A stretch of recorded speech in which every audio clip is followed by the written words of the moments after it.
জানানিং শারদাং দেবীং রামকৃষ্ণং জগদ্গুরুং পাদপদ্মে ত্বয়োশ্রিত্বা প্রণমামি মুহুর্মুহু।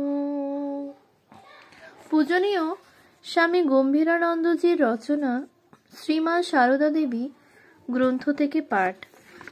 পৃষ্ঠা সংখ্যা 13। আবির্ভাব। শ্রী মায়ের আগমনে যে মুখুজ্জেকুল জগৎ বরেণ্য হইয়াছেন, তাহারা ঠিক কবে জয়রামবাটিতে বসতি স্থাপন করিয়াছিলেন তাহা অবিদিত।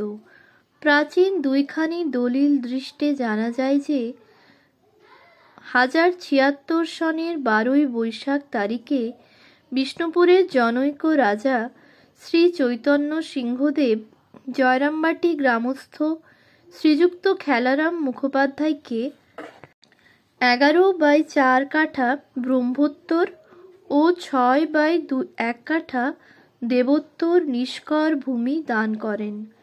দেবোত্তর দলিলে খেলারামকে ধর্ম ঠাকুরের পরিচারক বলিয়া উল্লেখ করায় স্পষ্ট প্রতীত হয় যে ইহারা তখন বা তৎপূর্ব হইতেই ধর্ম ঠাকুরের সেবায়ত ছিলেন। বর্তমান মুখুজ্জেরা খেলারামেরই বংশধর রূপে সেই সকল সম্পত্তি ভোগ দখল ও ধর্ম ঠাকুরের সেবা পরিচালনা করিতেছেন। উৎস ইহাদের বংশতালিকা পরিশিষ্টে প্রদত্ত হইল। মাতৃমন্দির যে স্থানে নির্মিত হইয়াছে, উহাই মুখুজ্জেদের আদিম বাস্তুভিটা বলিয়া অনুমিত হয়। শ্রী মায়ের জন্ম এবং বিবাহ ওই বাটিতেই হয়। তাহার 9 বৎসর বয়স পর্যন্ত তাহার জনক জননী তথায় বাস করিয়াছিলেন। শ্রী মা বলিয়াছেন, পুরানো জন্মস্থানের বাড়িতে বিয়ে হয়। আমার 9 বছর বয়সের সময় নূতন বাড়িতে বরদা মামার বাড়িতে আসি, ও বাড়িতে আর ধরে না। মাতৃমন্দির নির্মাণের জন্য মৃত্তিকা খননকালে ওই স্থানে যে কৃষ্ণপ্রস্তরের গৌরীপট্ট সমেত ক্ষুদ্রাকার শিবলিঙ্গ পাওয়া গিয়াছিল, উহা হয়তো এককালে মুখুজ্জে পরিবারে ভক্তি সহকারে পূজিত হইত। মুখুজ্জেদের জয়রামবাটিতে আগমনের সহিত পশ্চিমবঙ্গের এক ধর্মবিপ্লবের ইতিহাস সংশ্লিষ্ট ছিল বলিয়া মনে হয়। বৌদ্ধ প্রাধান্য বিমুক্ত হিন্দু সমাজ তখন হয় অনমনীয় স্বভাব বৌদ্ধদিগকে সমাজে অপাংক্তেয় করিতেছে, না হয় উদার ভাবাপন্ন বৌদ্ধদিগকে তাহাদের দেবতাসহ নিজ অঙ্গে গ্রহণ করিতেছে। এইরূপে বৌদ্ধদের দেবদেবীরা ক্রমে হিন্দু দেবদেবীদের সমাসনে বসিয়া হিন্দু পুরোহিতের পূজা পাইতে থাকিলেন। সম্ভবত এই সূত্রেই মুখুজ্জেরা ধর্ম ঠাকুরের পূজা আরম্ভ করেন। গ্রামে আগমনের পর তাহারা গ্রামবাসী অপর হিন্দুদেরও যজন যাজনে ব্যাপৃত হন এবং তথায় ব্রাহ্মণ্য ধর্মের বিজয় পতাকা উড্ডীন করেন। পুরুষানুক্রমে রাম মন্ত্রের উপাসক মুখুজ্জে বংশে জাত শ্রীযুক্ত রামচন্দ্র মুখোপাধ্যায় ইষ্টনিষ্ঠা, সদাচার, লোককল্যাণ সাধন ইত্যাদি সদ্গুণের জন্য গ্রামবাসীদের বিশেষ শ্রদ্ধাভাজন ছিলেন। যথাকালে তিনি শিহর নিবাসী শ্রীযুক্ত হরিপ্রসাদ মজুমদারের কন্যা শ্রীমতী শ্যামাসুন্দরী দেবীর পাণিগ্রহণ করেন। শ্যামাসুন্দরী দেবীও পতিরই অনুরূপ ধর্মপ্রাণা ছিলেন। তাহার সরলতা, পবিত্রতা ও দৃঢ়চিত্ততার কাহিনী এখনও লোকমুখে প্রচলিত আছে। এই ভক্ত দম্পতিরই গৃহে আলোকিত করিয়া শ্রী শ্রী মাতা ঠাকুরানী শারদামণি দেবীর আবির্ভাব হইয়াছিল। পিতা ও মাতার বিষয়ে শ্রী মায়ের মুখ হইতে মধ্যে মধ্যে যে সামান্য দুই একটি কথা বাহির হইত, তাহাতে একদিকে যেমন তাহাদের অমূল চরিত্রের সুন্দর পরিচয় পাওয়া যায়, অপরদিকে তেমনি জনক জননীর প্রতি মায়ের অগাধ ভালোবাসার আভাসও পাওয়া যায়। মা বলিতেন, আমার বাপ মা বড় ভালো ছিলেন, বাবা বড় রামভক্ত ছিলেন, নৈষ্ঠিক, অন্য বর্ণের দান নিতেন না। মায়ের কত দয়া ছিল, লোকদের কত খাওয়াতেন, যত্ন করতেন, কত সরল।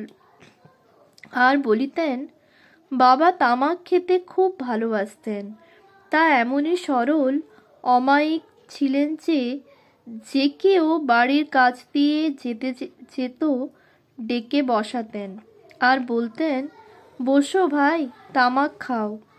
এই বলে নিজেই ছিলিম ছিলিম তামাক সেজে খাওয়াতেন। বাপ মায়ের তপস্যা না থাকলে কি ভগবান জন্ম নেয়? নিজ জননীর সম্বন্ধে শ্রী মা বলিতেন, আমার মা ছিলেন যেন লক্ষ্মী, সমস্ত বছর সব জিনিসটি পত্রটি গুছিয়ে টুছিয়ে ঠিকঠাক করে রাখতেন। বলতেন, আমার ভক্ত ভগবানের সংসার, এই সংসারটি ছিল যেন তার গায়ের রক্ত। কত করে এটি ঠিকঠাক রাখতেন। রামচন্দ্রের 3 কনিষ্ঠ সহোদর ত্রৈলোক্যনাথ, ঈশ্বরচন্দ্র ও নীলমাধব তাঁহারই সহিত এক পরিবারে বাস করিতেন। এই পরিবারে অর্থসচ্ছলতা কোনো দিনই দেখা যাইত না। চাষ ও পৌরোহিত্য হইতে লব্ধ স্বল্প আয়ে কোনো প্রকারে ব্যয় সংকুলান হইত, অথচ দানাদিতে রামচন্দ্র মুক্ত হস্ত ছিলেন। ইহার প্রমাণ আমরা পরে পাইব। একবার শিহর গ্রামের উত্তর পাড়ায় পিতৃগৃহে অবস্থানকালে শ্যামাসুন্দরী দেবীর উদরাময় হয়। তিনি অন্ধকারে এল্লাপুকুরের পাড়ে শৌচে যান, কিন্তু অকস্মাৎ স্থান নির্ণয় করিতে না পারিয়া কুমারদের পোয়ানের অদূরে এক বেলগাছের নিচে বসিয়া পড়েন। অমনি পোয়ানের দিক হইতে এক ঝনঝন শব্দ উঠিল, আর বিল্ববৃক্ষের শাখা হইতে এক ক্ষুদ্র বালিকা নামিয়া আসিয়া কোমল হস্তে শ্যামাসুন্দরীর গলা জড়াইয়া ধরিল। শ্যামাসুন্দরী হতচেতন হইয়া ভূমিতে লুটাইয়া পড়িলেন।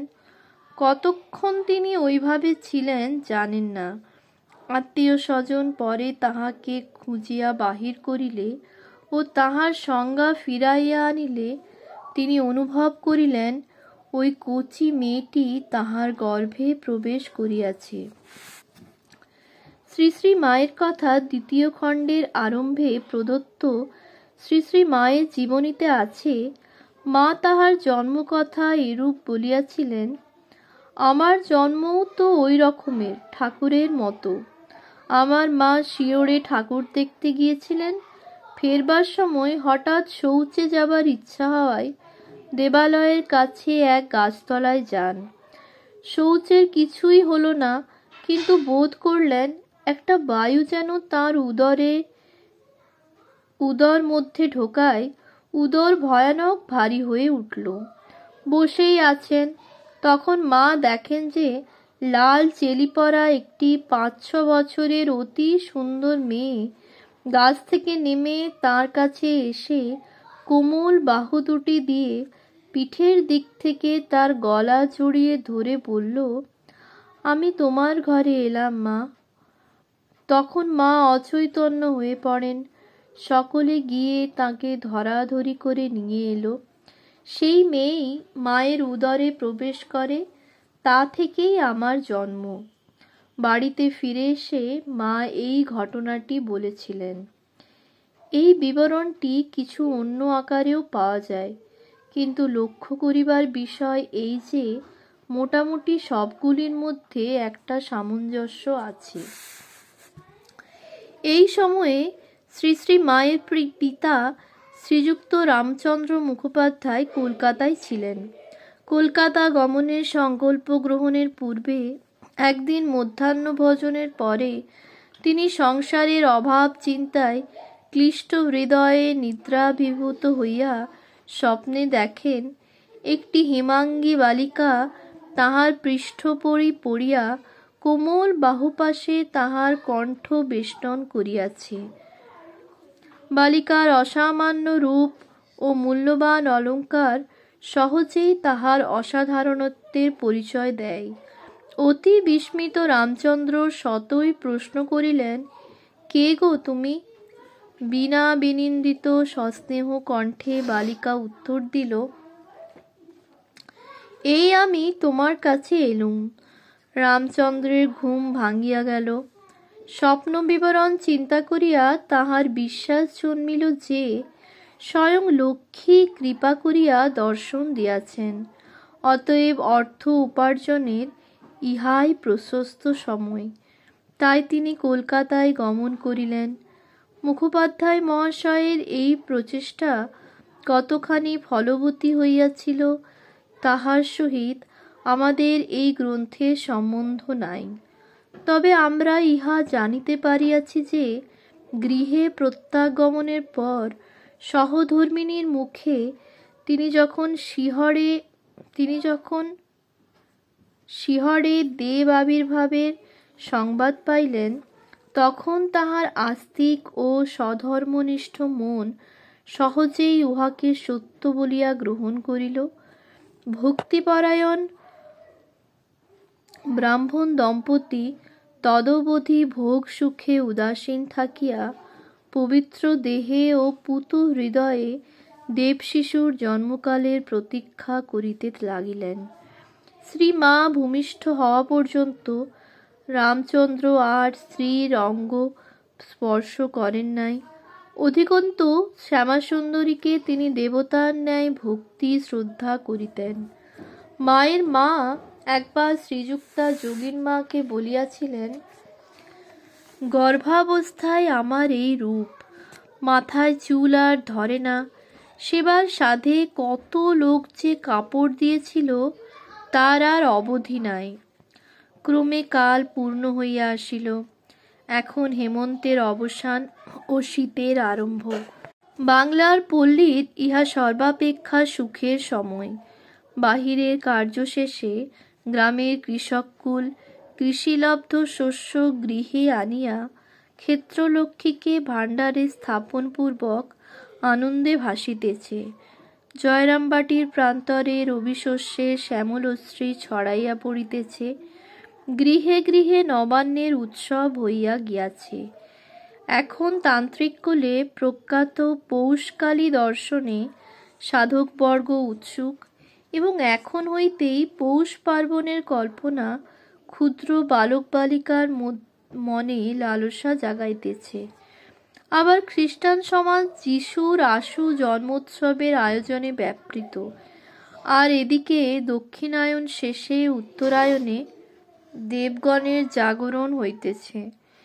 এমন সময়ে দিবাবসানে রাত্রিদেবীর উজ্জ্বল তারকাখচিত কৃষ্ণাঞ্চলে জয়রামবাটির শ্রমক্লান্ত দেহ আবৃত হইলে রামচন্দ্রের ক্ষুদ্র গৃহ আনন্দমুখরিত করিয়া 1260 বঙ্গাব্দের 8ই পৌষ, 1853 খ্রিস্টাব্দের 22 ডিসেম্বর বৃহস্পতিবার কৃষ্ণা সপ্তমী তিথি রাত্রি 2:09 সময়ে অতি শুভক্ষণে শ্রীযুক্ত সারদামণি দেবী নামকরণ সম্বন্ধে স্বামী গৌরীশ্বরানন্দ একদিন শ্রী মাকে জয়রামবাটিতে জিজ্ঞাসা করিয়াছিলেন, মা, আপনার নামটি কি আপনার মা পছন্দ করে রেখেছিলেন?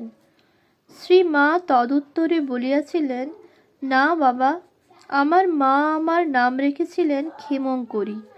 আমি হবার আগে আমার যে মাসিমা এখানে সেদিন এসেছিলেন তাহার একটি মেয়ে হয়। মাসিমা তার নাম রেখেছিলেন সারদা। সেই মেয়ে মারা যাবার পরেই আমি হই। মাসিমা আমার মাকে বলেন, দিদি, তোর মেয়ের নামটি বদলে সারদা রাখ, তাহলে আমি মনে করব আমার সারদাই তোর কাছে এসেছে এবং আমি ওকে দেখে ভুলে থাকব। তাইতে আমার মা আমার নাম সারদা রাখলেন। ভূমিষ্ঠ হইলেন। অচিরে মঙ্গল শঙ্খ ধ্বনিতে আকৃষ্ট গ্রামবাসী সেই শুভ সংবাদ বিদিত হইয়া নবজাত শিশুর অশেষ মঙ্গল কামনা করিতে লাগিল। যথাকালে জন্মপত্রিকা সম্পাদিত হইলে কন্যার রাশ্যাশ্রিত নাম রাখা হইল শ্রীমতী ঠাকুরমণি দেবী এবং লোকবিশ্রুত নাম হইল সারদামণি। উহা অধুনা শুধু সারদাতে পরিণত হইয়াছে। স্বামী শারদানন্দজির অনুরোধে শ্রীযুক্ত নারায়ণচন্দ্র জ্যোতির্ভূষণ কৃত শ্রী শ্রী মায়ের কোষ্ঠী পরিশিষ্টে দেওয়া হইল। ওম শান্তি শান্তি শান্তি। হরি ওম তৎসৎ।